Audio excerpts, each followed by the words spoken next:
Eu estava até conversando dentro de um grupo, o pessoal perguntando sobre casas que alugam do Airbnb. Pessoas fazendo vários chalés, várias casas e tal, e todo mundo recebeu uma cartinha agora do Airbnb falando, olha, vamos ter que recolher os impostos que vocês receberam, né? E tava aquela festa, não, a gente recebe, não paga nada, e agora o cerco começou a apertar aqui até para essa questão, né? De quem tem imóveis de veraneio, tem uma locação que não seja mais regular, né? E aí que entra a contabilidade, a gente fazer aquela planilha no Excel para verificar se vai valer a pena aquele contribuinte pagar o IBS e CBS na pessoa física, por exemplo, pela transação imobiliária que ele tem da locação de temporada, ou se ele vai migrar para uma pessoa jurídica e organizar o patrimônio e fazer esses negócios via holding, por exemplo. E, obviamente, a gente tem que pensar em todos os impactos, inclusive se vai valer a pena ele continuar fazendo a locação por temporada. Sim. Porque a Lei Complementar 214, que é essa etapa da reforma tributária que trabalha com o IBS e o CBS, a gente tem ali uma alíquota programada de 28%, mas temos algumas reduções. E para a alocação do Airbnb, por exemplo, a gente tem de 40%. Então, a gente vai chegar a uma alíquota efetiva ali aproximadamente de 16%. Então, a gente precisa verificar, caso a caso, se vai fazer sentido para aquela família dar continuidade a esse negócio. É fazer conta. Sabe? Não existe um modelo pronto para cada um, mas existe uma preocupação geral, e essa preocupação geral é sentar e conversar para verificar caso a caso as necessidades e traçar estratégias que sejam personalizadas. Aí depende da quantidade de imóveis, o valor da locação, uma série de fatores, né, que vão entrar aqui nesse cálculo para, de fato, entender o que é mais adequado, né? Porque as pessoas, Rafael, vendem muito a ideia, na internet eu vejo demais isso, de que você paga menos com uma holding. Você vai pagar menos tendo uma pessoa jurídica. Não é assim que funciona.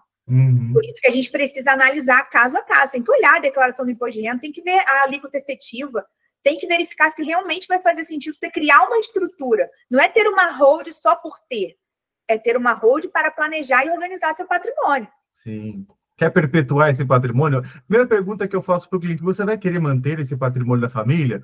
Aí ele fala, não, eu quero vender. Eu falo assim, então não faz sentido, então calma, segura.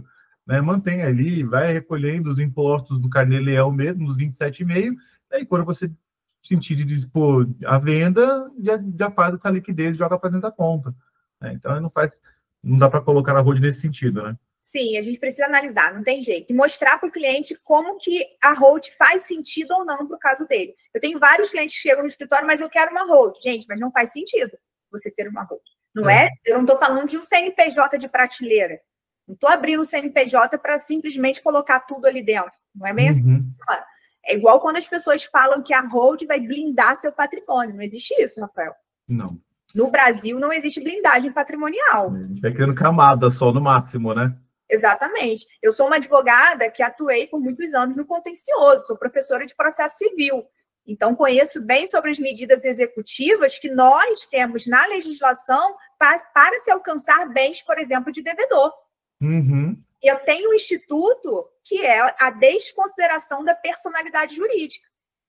Então, isso é plenamente possível, você desconsiderar a existência da holding para você atingir o patrimônio do sócio. Que está dentro da holding. Então, são mecanismos que a gente precisa trazer clareza para o nosso cliente e ele entender. A holding cria, sim, uma camada de proteção. E, aliada a ela, nós vamos pensar em outras estratégias para conseguir criar mais proteção para o seu patrimônio. E, se for o caso, a gente pensa até num planejamento internacional, quando fizer sentido dentro do patrimônio do cliente. Pode abrir uma offshore, ou até uma trust, alguma coisa nesse sentido para blindar de fato o patrimônio, porque lá fora não tem como buscar esse capital, né? Mas é mais difícil, vamos dizer assim. Se você não estiver envolvido em nenhum crime grave, a gente não consegue trazer de volta esse capital.